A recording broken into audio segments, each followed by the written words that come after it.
Selamat pagi sahabat ragam. Bagaimana kabar Anda hari ini? Semoga Anda selalu semangat dalam menjalani aktivitas hari ini. Kali ini Ragam Indonesia akan mengajak Anda untuk menjelajahi 3 kota di pesisir utara Jawa Tengah, yaitu Brebes, Tegal, dan Pekalongan. Jika Anda biasa menyinggahi kota ini sebagai destinasi mudik, saatnya sekarang kita akan mengulik berbagai hal yang ada di kota-kota ini.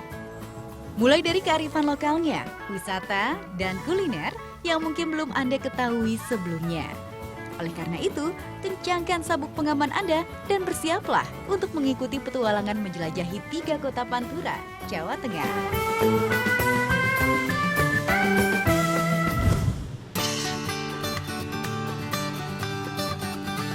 Daerah pantai utara atau Pantura memang memiliki suhu yang cukup tinggi. Maka tidak heran jika Anda berkunjung ke wilayah Pantura, Anda akan merasakan panasnya sengatan matahari. Namun siapa sangka jika di wilayah selatan Pantura, tepatnya di Kabupaten Pekalongan, terdapat kawasan ekowisata di wilayah dataran tinggi yang sejuk dan asri. Inilah kawasan ekowisata Petung Kriono. Jika sahabat ingin berkunjung ke sini, sahabat harus menempuh jarak sepanjang 70 km dari kota Pekalongan. Kawasan ekowisata Petung Kriono tergabung dalam dataran tinggi Dieng. Menuju kawasan ini sangatlah mengasyikan. Anda akan menyusuri jalan yang berliku dan banyak sekali tikungan tajam. Namun mata Anda akan dimanjakan dengan hamparan sawah nan hijau, tebing yang tinggi dan perbukitan yang berundak-undak seperti gelombang yang menjulang menembus awan. Maka tidak heran jika kawasan ekowisata Petung Kriono ini dinamakan negeri di atas awan. Pada kawasan ini, sahabat dapat melakukan berbagai kegiatan seru yang sayang jika Anda lewatkan. Apa saja kegiatan asik yang dapat dilakukan di kawasan ekowisata Petung Kriono ini? Mari kita saksikan liputannya.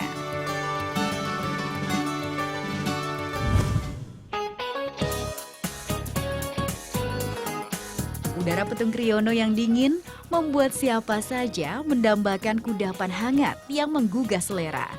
Di Petung Kriono, warganya memiliki kudapan tersendiri yang dapat dinikmati sebagai camilan. Namanya cimplung. Cimplung merupakan kudapan sederhana yang terbuat dari singkong dan gula aren. Rasanya jangan ditanya deh. Beginilah cara membuatnya. Siapkan bahannya seperti singkong, gula aren, pandan, garam, air, dan kelapa. Untuk membuat cimplung, didihkan air terlebih dahulu. Sembari menunggu mendidih, parut kelapa untuk membuat santannya.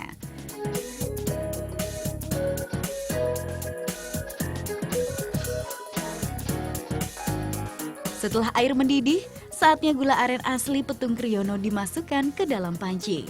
Kemudian masukkan daun pandan dan berikan santan, lalu aduk sebentar.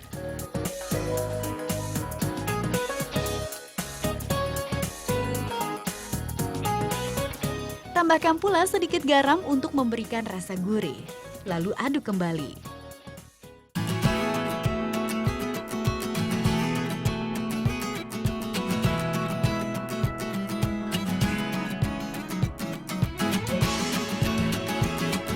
Masukkan potongan singkong ke dalam panci, masak hingga setengah jam. Agar singkong menjadi empuk, ada tips tersendiri sahabat. Gunakan singkong yang masih muda sehingga tidak membutuhkan waktu yang terlalu lama untuk memasaknya. Cimplung pun sudah siap disajikan.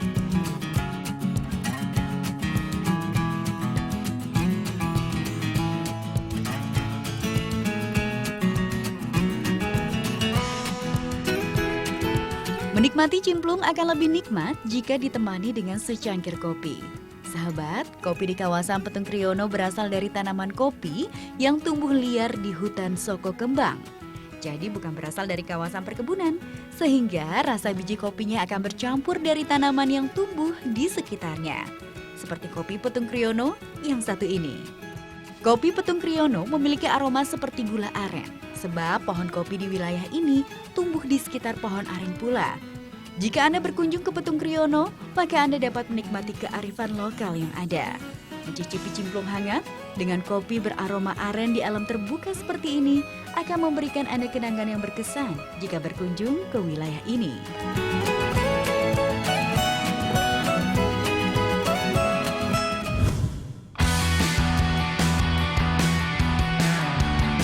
Pada kawasan ekowisata Petung Kriono terdapat tempat-tempat wisata alam baru yang seru untuk dinikmati bersama kawan atau keluarga. Salah satunya adalah Black Canyon Kedung Sipingit. Sebelum menuju Kedung Sipingit, jangan lupa pasang terlebih dahulu perlengkapan pengaman seperti pelampung. Karena keselamatan merupakan hal yang paling utama untuk diperhatikan saat berwisata alam.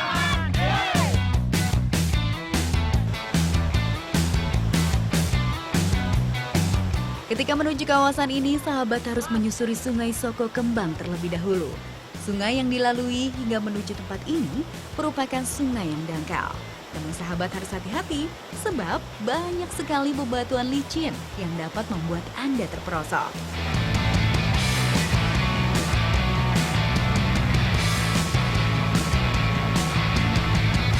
Tapi begitu sampai ke Kedung Sipingit, mata Anda akan dimanjakan dengan tebing-tebing hitam yang menjulang. Jika sudah sampai di sini, Anda akan dapat meloncat dari tebing menuju badan sungai yang memiliki kedalaman hingga 4 meter. Seperti yang dilakukan oleh kawan-kawan dari Insta Pekalongan ini.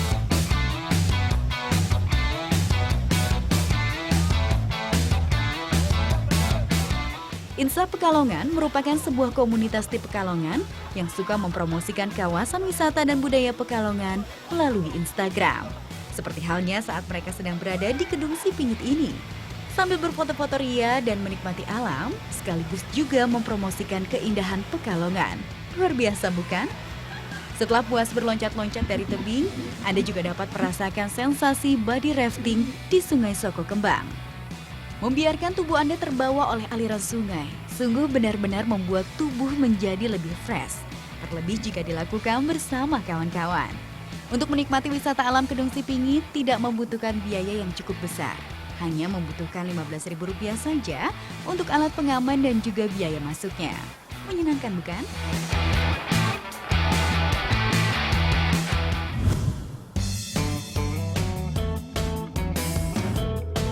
Setelah puas berloncat ke Kedung Sipingit, tidak ada salahnya jika Anda menanjak sedikit ke arah Curug Bajing.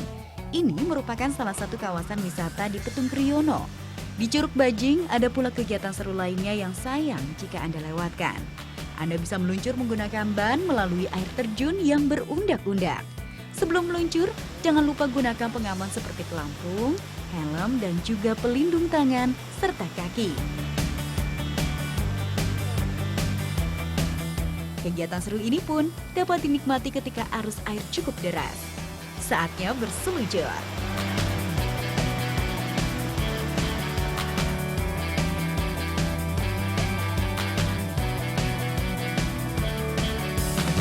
Caranya, peganglah pada bagian sisi ban agar badan kita tidak terlempar ke air, lalu meluncur mengikuti arus air terjun. Jika Anda tidak terjatuh dari ban, tandanya Anda telah berhasil melalui tantangan Curug Bajing. Namun jika Anda terjatuh dari ban, tandanya Anda harus siap untuk basah kuyup. Apalagi air di Curug Bajing ini sangat dingin. Tetapi dinginnya air tidak akan terasa karena keseruan dari asyiknya meluncur di antara derasnya air. Bagaimana sahabat? Jangan lewatkan Petung Kriono ya jika berkunjung ke Pekalongan.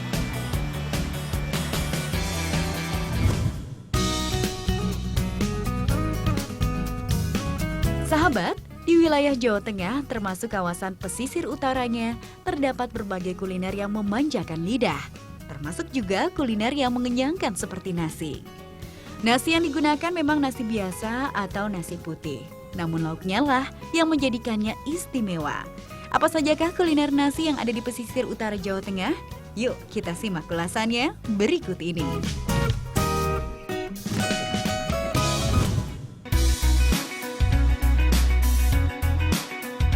Jika sahabat jalan-jalan ke Pekalongan, rasanya kurang lengkap jika tidak makan kuliner nasi yang satu ini. Namanya Sego Megono. Sego Megono merupakan sebutan untuk nasi yang lauknya adalah sayur nangka muda khas Pekalongan yang disebut megono. Ingin tahu cara membuatnya? Mari kita siapkan bahan-bahannya terlebih dahulu. Bahan yang dibutuhkan adalah nangka muda, cabai merah, cabai rawit, kecombrang, seledri, salam, serai, terasi, garam, dan parutan kelapa. Membuat megono ini cukup mudah sahabat. Pertama, iris halus atau rajang serai, cabai merah, kecombrang, dan seledri. Kemudian haluskan cabai, terasi, dan garam. Nah, bumbu halus dan bumbu yang dirajang sudah siap. Di tempat yang terpisah, kukus nangka muda yang telah dicincang selama setengah jam.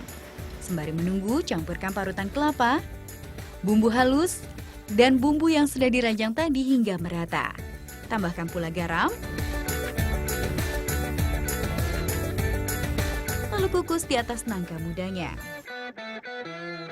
Kukus parutan kelapa selama setengah jam, kemudian campurkan nangka muda dan kelapa parutnya. Megono khas Pekalongan siap disajikan dengan nasi dan jadilah sego megono. Sego megono dapat juga dihidangkan dengan telur, petai, dan juga sate jepit. Sate jepit ini juga merupakan kuliner khas Pekalongan yang terbuat dari daging sapi. Rasa nangka muda yang bercampur gurihnya kelapa sangat pas dengan sepiring nasi hangat.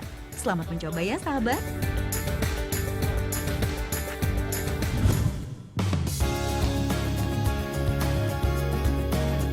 Sahabat mungkin pernah mendengar makanan khas Tegal yang satu ini. Namanya nasi ponggol. Namun ini bukanlah ponggol biasa. Nasi ponggol yang satu ini berbeda karena rasanya yang amat pedas. Inilah nasi ponggol setan. Nasi ponggol setan sebenarnya sama dengan nasi ponggol pada umumnya. Namun tempe yang dijadikan lauk pada nasi ini memiliki rasa yang amat pedas. Penasaran bagaimana cara membuatnya? Pertama, siapkan bahan-bahannya. Siapkan tempe, gula pasir, serai, cabai merah, cabai hijau, penyedap rasa, serta bahan-bahan lainnya. Proses pembuatannya dimulai dengan memotong tempenya. Setelah itu, iris halus batang serai, iris bawang merah, lalu potong memanjang cabai hijau. Setelah semua bahan diiris, maka selanjutnya akan membuat sambal. Haluskan cabai merah yang sudah direbus. Lalu rebus air hingga mendidih. Sembari menunggu, panaskan minyak dalam wajan, tumis serainya, masukkan pula terasi, bawang, dan cabai hijau.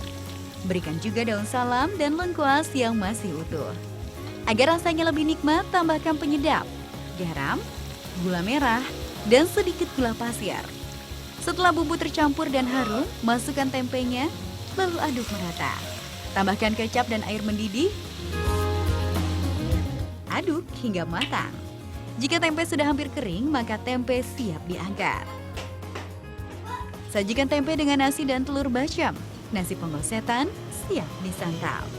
Rasa pedas tempenya bercampur dengan nasi dan lauk lainnya dijamin akan membuat Anda ingin menyicipinya lagi.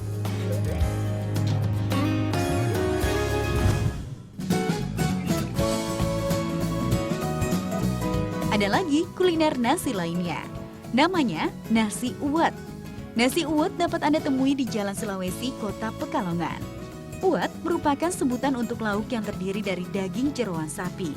Kuliner ini pas bagi Anda yang menyukai jeroan seperti babat, daging, paru, dan usus. Bahan-bahannya ada kayu manis, bawang putih, bawang merah, cabai rawit hijau, serai, kecap, dan merica. Sekarang kita masuk ke dalam proses pembuatannya. Haluskan merica, cabai rawit, bawang putih. Setelah agak halus, masukkan bawang merah, lalu haluskan. Kemudian tambahkan dengan garam. Setelah itu potong daging, paru, dan babat, lalu ikat dengan usus. Inilah mengapa hidangan ini dinamakan uwet, karena diikat-ikat menggunakan usus. Setelah itu panaskan air, selanjutnya masukkan bumbu halus, kayu manis, dan serai. Masukkan pula buntalan daging dan babat, lalu rebus hingga matang. Terakhir, masukkan kecap, aduk hingga merata. Uwet pun sudah siap. Menikmati uwet akan lebih lengkap dengan sepiring nasi hangat dan lauk lainnya. Penasaran dengan rasanya? Cobalah nikmati sendiri kenikmatannya saat berkunjung ke Pekalongan.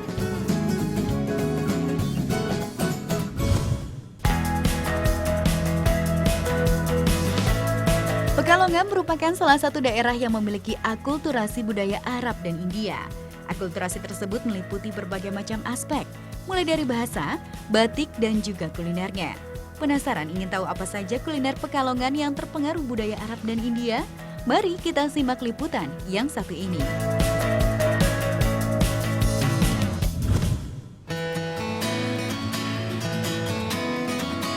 Sahabat, berkunjung ke kota batik ini tidak lengkap jika belum menyicipi kuliner yang satu ini. Namanya ayam karang Minanci.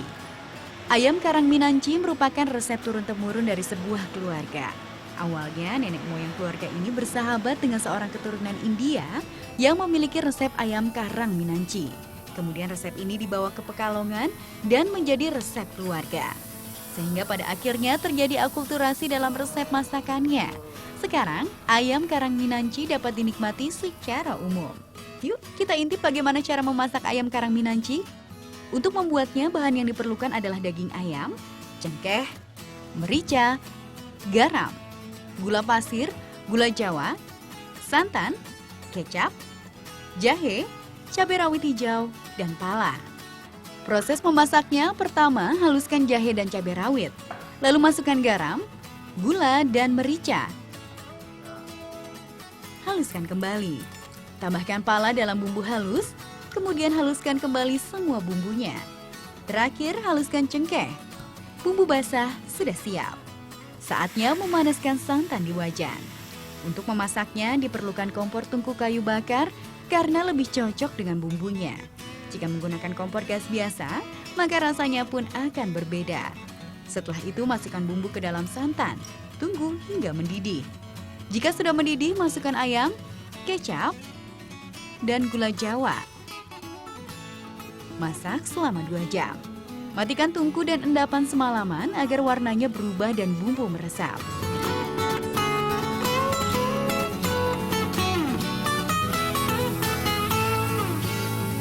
Ayam karang Minanci siap dinikmati. Rempah-rempah yang digunakan pun meresap ke dalam daging ayam. Rasanya pun kaya akan rempah dan cukup manis, membuat lidah Anda ingin menyicipinya lagi dan lagi. Dengan potongan ayam yang cukup besar, Anda dapat menikmati kelezatan ayam karang Minanci dengan harga Rp30.000. Tertarik ingin menyicipinya, bukan?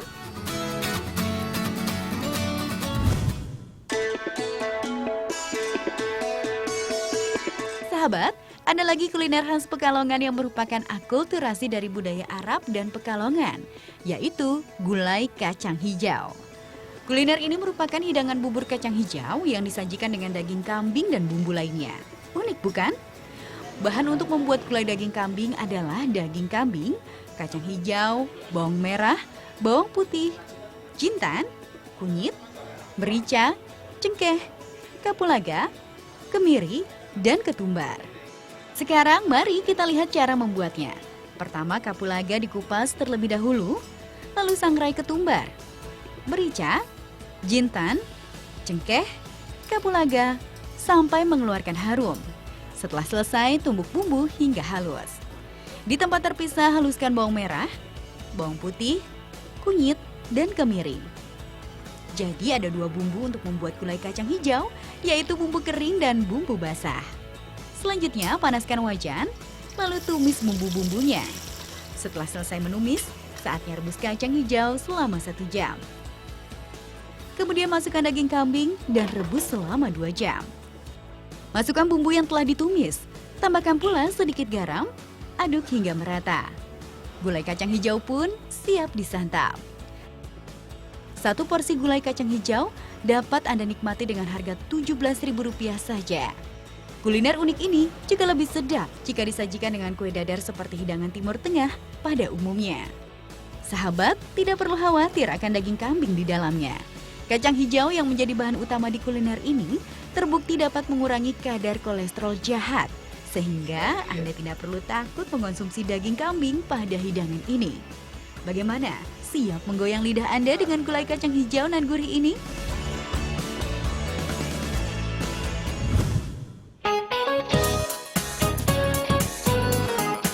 Sahabat penggemar nasi kebuli. Ya, hidangan bernuansa Timur Tengah ini mungkin sudah akrab di lidah sahabat ragam. Namun sahabat pernah mendengar nasi tomat? Ya, di Pekalongan terdapat hidangan hasil akulturasi antara budaya Arab dan Jawa. Namanya nasi tomat. Nasi tomat dijuluki sebagai nasi kebulinya Sunan Kalijaga. Sebab pada masa itu konon katanya Sunan Kalijaga menyukai nasi tomat yang seperti nasi kebuli, namun rempah-rempahnya tidak begitu menyengat. Mari kita lihat proses pembuatannya. Bahan yang diperlukan dalam nasi tomat adalah nasi setengah matang, tomat, minyak samin, air kaldu kambing, susu sapi, kapulaga Arab, serta bahan-bahan pelengkap lainnya. Saatnya kita masuk ke dalam proses memasak nasi tomat. Haluskan dahulu lengkuas, jahe, kencur, bawang merah, bawang putih, serai, dan daun jeruk. Berikan garam secukupnya, lalu haluskan kembali dan pindahkan ke wadah lain. Kemudian haluskan bumbu kering yang sudah disangrai seperti merica, ketumbar, kapulaga Arab, dan pala. Setelah itu iris bawang bombay dan tomatnya. Lalu panaskan minyak dan tumis bumbu basah. Masukkan bawang bombay, tomat, dan bumbu kering. Tambahkan pula daun salam, kayu manis, minyak samin, kaldu, dan susu. Aduk dan tambahkan garam serta gula. Jika sudah mendidih, masukkan bumbu ke dalam nasi di tempat terpisah. Aduk hingga merata. Lalu diamkan selama 1 jam. Kemudian nasi siap dikukus selama 35 menit. Nah, nasi tomat siap disajikan. Untuk melengkapi hidangan ini, sahabat dapat memberikan semur daging kambing, sambal goreng hati, dan acar nanas. Rasanya? Wah, jangan ditanya. Rempah-rempahnya meresap ke dalam nasi, namun rasa rempahnya tidak begitu tajam. Belum lagi jika dipadukan dengan lauk yang tidak kalah lezatnya. Dijamin tidak akan rugi mencoba hidangan yang satu ini.